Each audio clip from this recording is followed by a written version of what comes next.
केंद्र सरकार सीए को लागू करने वाली है, तो वहीं यूसीसी को लेकर भी तैयारी पूरी है और उत्तराखंड विधानसभा में 2 फरवरी को ड्राफ्ट पेश कर दिया जाएगा। मेरे साथ बात करने के लिए सपा सांसद एसटी हसन साहब है। दोनों ही खबरों को आप कैसे देखते हैं?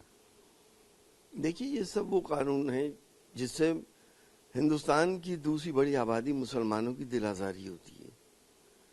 ये कानून सिर्फ मुस्लिम्स को टारगेट करके बनाए जा रहे हैं। ये देश के लिए अच्छा नहीं है, हमारी प्यार मोहब्बत की तहजीबों के लिए अच्छा नहीं है। लेकिन सर, समानता की बात की जाती है कि जो कानून मुझ पे लागू हो वही आप पर भी लागू हो। उस लिहाज से भी आप मानते हैं कि सही नहीं है क्या कानून सब पे लागू समानता से है नहीं? 302, 307, 376 क्रिमिनल लॉज क्या समानता से लागू नहीं है? लेकिन अगर मैं अपनी बेटी को 1400 साल से अपनी जायदाद में बेटे से कुछ कम हिस्सा दे रहा हूँ, आपको क्या परेशानी है? किसी ने आपसे शिकायत करी क्या आज तक? क्या हिंदुस्तान 75 साल से स्मूथली चल नहीं रहा है? आज ही आपको तकलीफें क्यों शुरू हो गई? क्योंकि आपकी सियासत ही हिंदू मुसलमान के ऊपर है। आपको दूसरा कोई काम नहीं है, ना आप विकास की बात करते हैं, ना महंगाई की, ना रोजगार की, ना किसान की। आपको सिर्फ और सिर्फ हिंदू मुसलमान करना है। भोले भाले हिंदू भाइयों को मजहबी भावनाओं को एक्सप्लॉइट करके वोट लेने की साजिश है। दूसरा जो सीए है उस पर जाहिर तौर पर जो हमारे खुद के भारतीय मुसलमान हैं उन पर कोई फर्क नहीं पड़ने वाला, उसको लेकर आप क्या सोचते हैं लागू होने पे? देखिए, हम भारतीय मुसलमानों पे तो वाकई नहीं पड़ने वाला, लेकिन जो प्रताड़ित हो गए मुसलमान श्रीलंका से आ रहा है, बर्मा से आ रहा है, रोहिंग्या मुसलमान आ रहे हैं, इवन पाकिस्तान से आ रहे हैं या बांग्लादेश से आ रहे हैं, तो क्योंकि वो मुसलमान है इसलिए नागरिकता नहीं दी जाएगी उन्हें? क्या ये हिंदुस्तान के सेकुलर क्रेडेंशियल के खिलाफ नहीं है? क्या आप धर्म के आधार पे आप डिसाइड कर रहे हैं? ऐसा तो हिंदुस्तान के कानून में कहीं है ही नहीं।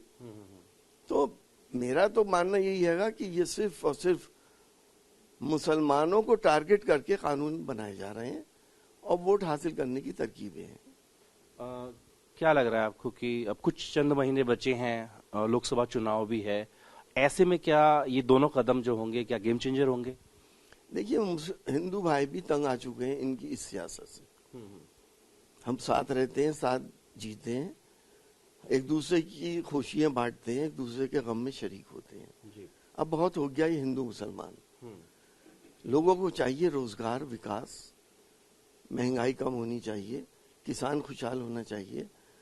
देश को हमें साथ मिलकर आगे बढ़ाने की जरूरत है, न कि हम देश को डिवाइड करके रूल करें। तो अगर चुनाव होने वाले हैं, अगर बैलेट से चुनाव हो जाते हैं तो बीजेपी का सफाया हो जाएगा। मतलब वही कि ईवीएम वाली बात जो है, आपको शक होता है अभी भी इस चीज को लेकर के? शक नहीं, यकीन होता है। और जिन राज्यों में बीजेपी हारती है उसमें ये बातें नहीं उठती हैं। तो वो तो फेस सेविंग के लिए हारते हैं। सारों में जीत जाएंगे तो आप नहीं पीछा करोगे उनका कि ये क्या हो रहा है। सर, दूसरा एक महत्वपूर्ण मुद्दा यह है कि हिजाब को लेकर, हिजाब बैन को लेकर जो विवाद था, कर्नाटक में हमने देखा, अब राजस्थान में भी मांग हो रही है कि स्कूल में यहाँ तक की मांग कर दी गई, न सिर्फ सरकारी बल्कि निजी स्कूलों में और कहीं जगह मदरसों में भी हिजाब को बैन किया जाए। देखिए, कल को हो सकता है कि ये नमाज को भी बैन कर दें कि साहब अपने घरों में पढ़ लो, अजान के लिए तो परेशान नहीं। तो इस मुल्क के अंदर कभी हमारे बुजुर्गों ने, जिन्होंने अपना खून देकर इस मुल्क को आजाद कराया था, जिनकी लाशों से कुएं पट गए थे और तमाम पेड़ों पे जिनकी लाशें लटक रही थी, उन्हें ये पता नहीं था कि 75 साल के बाद उनके वारिसान से ही कहा जाएगा कि अब वो उन्हें कबूल नहीं है।